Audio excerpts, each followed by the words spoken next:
can't see it right now, but Datrie's holding two baby kittens. They're cleaning each other.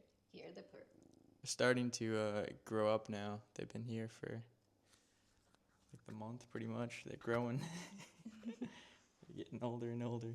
We love them. The yin and the yang. They're actually named Toot and Bean.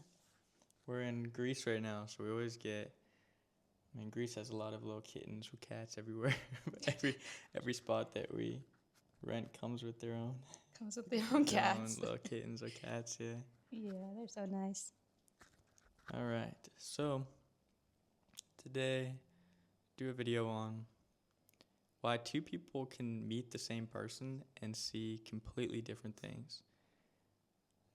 The laws of perception, essentially. The mirror. The mirror, yeah. Yeah, it's wild. I think to start off with, maybe from an individual point of view, we think that we present a specific image to everyone, and we want everyone to see us in this particular way. That's where a lot of like insecurity comes from, like making sure that they see us in the way that we want to Be perceived. be perceived. Mm-hmm. But the funny thing is, we don't see reality how it is. We can only perceive such a small portion of reality. Our brains can only process such a miniature amount of what's actually going on. So we end up collapsing what we see towards a very small amount of biases based on our belief systems and history and experiences and such. So we're all actually seeing a collapsed version of our own perspective or reality. And a human being emits so many data points. There's so much to a single human being. You can't see it all. So everyone has their own version that they see of every person and every version of reality.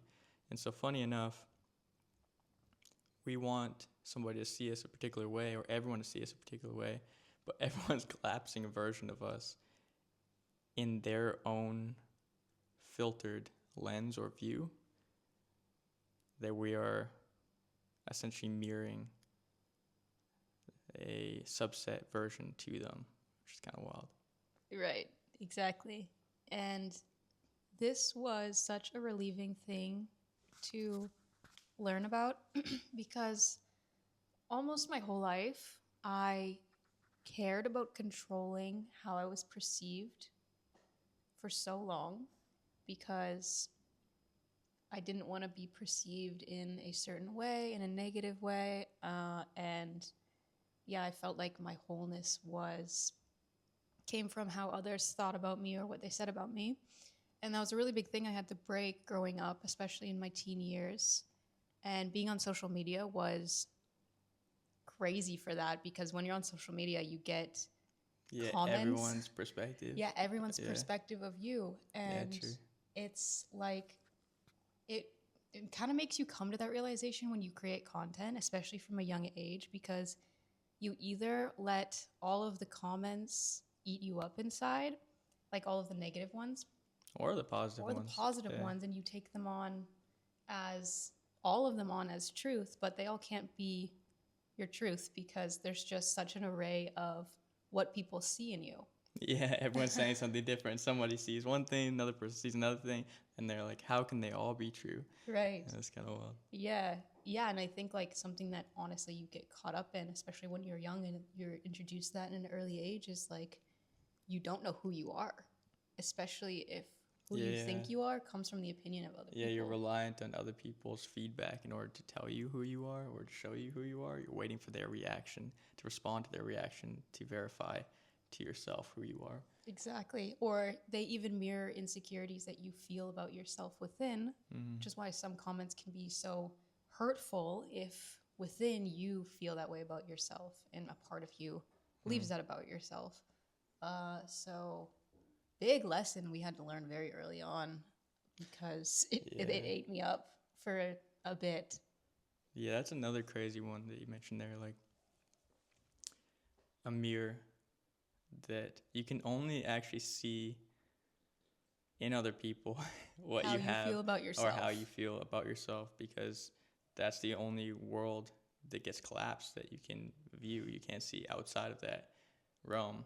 So you're essentially just looking at verification mirrors in others that validate a emotional response in you, either a insecurity or something that you really appreciate about somebody. It's things that you see in yourself as well that they mirror back. Mm-hmm. Yeah. Yeah, in a negative context, it's like you see something in somebody that triggers an emotion inside of you, and you think, if I was them, I wouldn't love myself. Mm-hmm. So I don't accept you for the person that you're being. And then in the another light, in a positive light, it's I see something in you that I love because I would love myself if I had that quality. Mm. And yeah, vice versa. It works in both ways. Mm.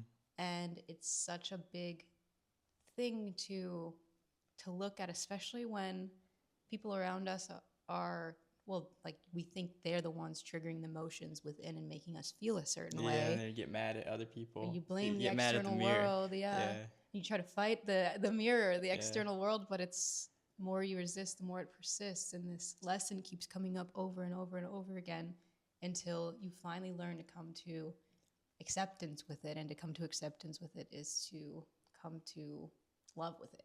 Mm. And then that there on the other end of that is freedom. Yeah, it removes the resistance that you have for, I mean, similarly, like a practice of literally looking in the mirror. Once you are able to love and accept whatever you perceive as a flaw or like your insecurities, then all of a sudden that resistance isn't there, and you're able to see and create a loving space for that reflection. And a similar life is that for us as well.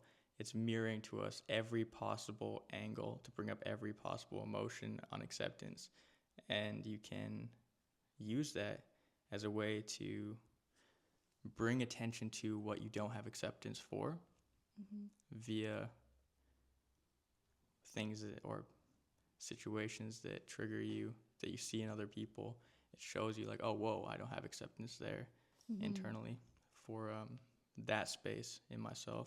Big question, yeah. Big question that comes up oftentimes when, yeah, it's placed in a certain person, and then you go into, or I go into maybe this victimized mentality mode of they're doing this to me and they're making me feel this way about myself, and I don't like them for that.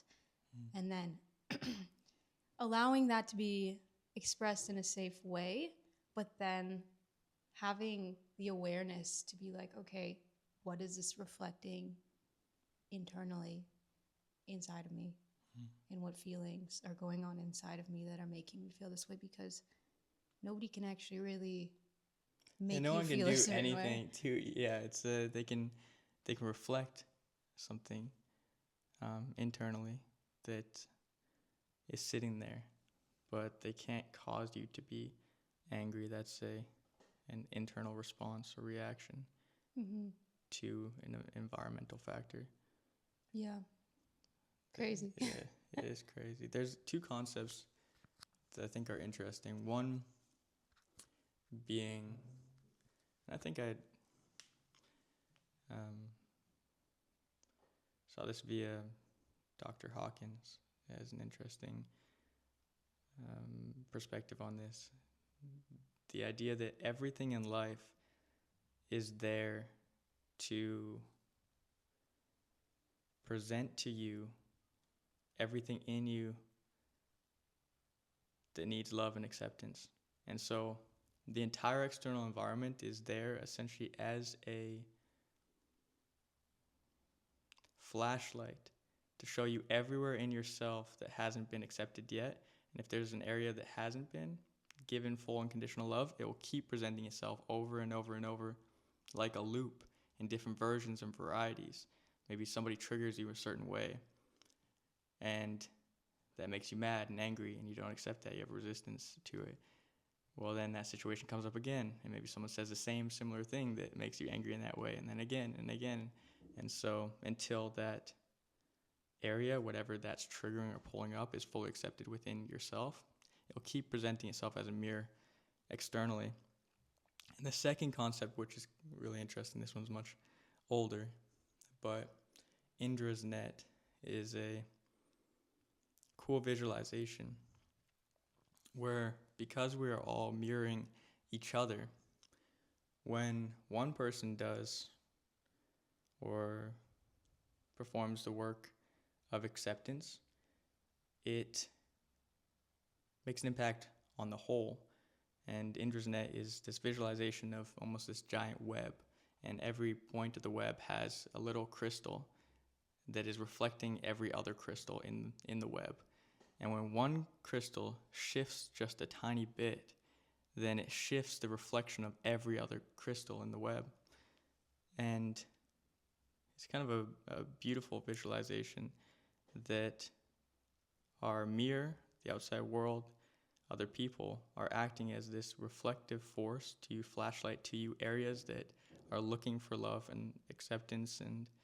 And once you do show and bring awareness to that area with love and acceptance, it also shifts the entire mirror itself. It impacts all of us at once.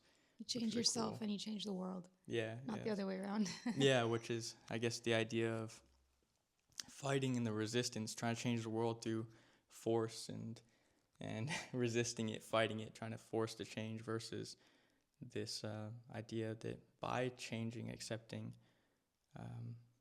areas within yourself, it shifts the world as well. Mm-hmm. Coming from this baseline perspective that we have learned through 5 or 6+ years of meditating that love is the answer.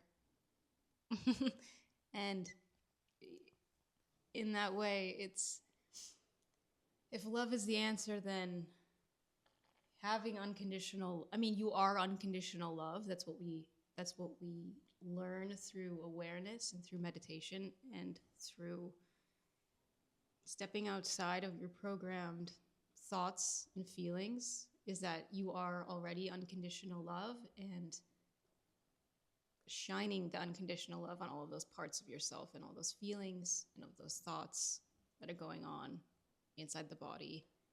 And by doing so, and by unconditionally loving yourself in every way, which is easier said than done because we are human, and in no way have we, I mean, there's like, I feel like it's a dance, you know, Yeah, like presence is a dance. Yeah, it's like you can go in it, and then you start thinking again, and you go out of it, and you go in it, and you go out of it, because we are human. There's the collapse, the expansion, from wave to matter to wave to matter. But yeah, and I think honestly that is the human experience, and that is the duality of life. Yeah, it goes from separation and realizing and all the outcomes and the secondary effects of separation, and me versus you, and the realization that me is you. Yeah. and that dance back and forth. It's separation, oneness, separation, oneness. Yeah. Separation, oneness. And continually bringing yourself back to, whoa. Neighbors. You hear that? The other day we had such a crazy loud drill in the morning. It wasn't even morning. It was not the morning. We were sleeping out. 1 p.m. But it was the funniest frequency sound that came up. Yeah, it was such a funny drill. It wasn't even annoying. It was just funny. But yeah, no, it's not it is a dance, you know, like throughout the day. So easy to forget that and go back into separation and the effects of separation, and then remembering, oh, wow. But it's not even, the crazy part is it's not something even theoretical or esoteric, in the sense that the idea, you know, sounds great, but test it. It's kind of interesting.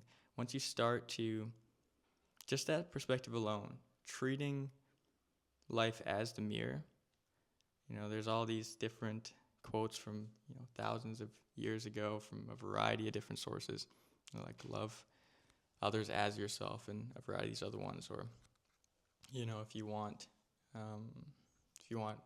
wealth, then be generous and give to others. But it's an interesting, test it. If you treat the outside mirror as yourself, you show it love, and see how you receive more love back.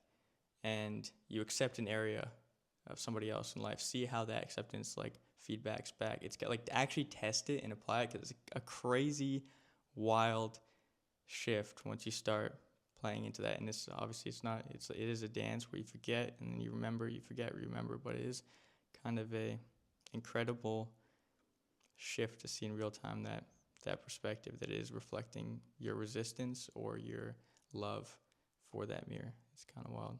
Mm-hmm. Yeah. Yeah, very powerful stuff. I think for the longest time we understood to a certain extent the quote that we are all one. And then we would go and debate with others About being one, about we are all one. Yeah. But then Yeah. you're really just debating another version of yourself Yeah. Through separation. Yeah. And then True. we'd come out of that 3-hour talk and we talk to each other. We're like, what just happened? We're like, Yeah. we're debating oneness. Yeah, get lost in the separation. The ego itself is fighting for the wholeness or not, the oneness or unity, I guess. Yeah, it's interesting. It is definitely a dance, you know. It is. We operate on various planes at the same time. You have your spiritual, your physical, your soul, your body, your mind. Various planes that we're operating on at the same time. So the ability to have an acceptance for that as well as that dance shifts back and forth. It's not. Yeah, because I think even putting judgment on that, Yeah. or putting it in a ranking system, too, of like, oh, this person is far ahead of me because they're more aware, is the thing that's causing separation to begin yeah, with. Exactly. Yeah, it creates a separation as me versus them, or Yeah, but Yeah. it's actually never that. Yeah. It is when you are back in separation, but yeah, it's such a funny, and it kind of messes with the mind too when you think about it and you talk about it. But yeah, fully experiencing it. I think when we both experienced, like actually embodied the experience in pure presence that we are all one, it shifted so much. and every time you're reminded of that, it's a huge shifting. It just changes the angle that you experience the world. Every time that you remember that, oh whoa, that person is reflecting part of me, and that person is me in a different form, you experience the fruits of that perspective. And so that constant remembering is which things help, like meditation is very helpful for that. Practices of awareness throughout the day is very helpful for that. Just a constant Breath work. reminder and throughout the day of that case, because it's a tricky illusion. Like the simulation is a very tricky illusion back and forth between separation and wholeness. It's kind of wild. It's a wild dance. Presence is a dance. Yeah. It's one of your songs. Yeah. Yeah. So, I guess to wrap that around, why two people can meet the same person and see very different things.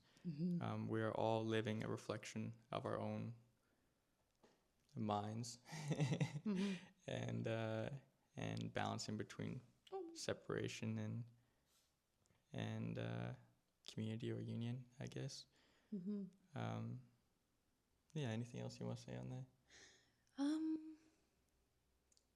Yeah, I would say, like, personally what I do is I look at, as soon as I'm done, when I feel a certain emotion inside and I start blaming the external world, what I go do is I journal and I write down every single thought that's coming up, like through that emotion of like either sadness or anger or judgment or whatever that is, directed at the external. And then it's almost journaling like that, and just like bleh, all over the page is almost a form of meditation in itself, because you can then view it from a third party perspective, almost like you're meditating. And rather than that being you, you can see what's going on inside of you, and you can see what that's mirroring and what you believe about yourself inside. So Yeah, a good way to become aware of your thoughts from like a third party perspective, just Mhm. getting them outside of you. 'Cause yeah, like you said, you can see it as a third party. With no judgment too, because not every thought you think is you or is the truth at all. A lot of it is just emotion driven because you cannot think greater than how you feel. Yeah, and a lot of prior programming that Mhm. comes up. Yeah. You see the blueprint that is Yeah, oftentimes underlying it. I can even see it like quotes from my parents growing up or like in their voices sometimes in certain states of emotion, good and like negative and positive. Uh, and then just seeing it as that is like, oh, okay, this is what's going on in my mind and body right now. That's okay. Yeah, yeah, That's not me. And just knowing that your thoughts and your feelings are not you, they come and they go and they shift and they change is a very freeing thing. So yeah, yeah. I love that. I Well, love Toot. we name the cats Toot and Bean. Yeah. This is Toot. Yeah. She toots a Where'd lot. Bean go? Hey, And Bean. then Bean, she's just Bean. What's going on, she cutie? just likes to sleep She's a lot. such a loving cat. They're both so loving. It's Yeah. hard to. With that said, I think we're gonna go to the gym before it closes. But I love you. Let me know if you have. Let us know if you have any questions because I know we talked about a lot of wild We things just go today. on our little tangents for Yeah. 20 minutes, but Or anything else you would like us to talk about or touch on is a constant dance. Mhm. And We have meditations that just came out too. yeah, true. We'll link those below, but they're also on our channel. Yeah. And we're also, every night, we're adding more and more to our book Yeah. and writing that. So we're so excited to come out with that very, very soon. It's almost done. Yeah, kind of an expansion of everything we talk about and throughout our journey this last 6 years or so. Yeah. So My tongue got like lisping for. But yeah, just an expansion on everything we talked about. we'll put a thing below if you want to be notified when that comes Yeah. out. And Yeah. yeah, I think that's With that everything. said, love you.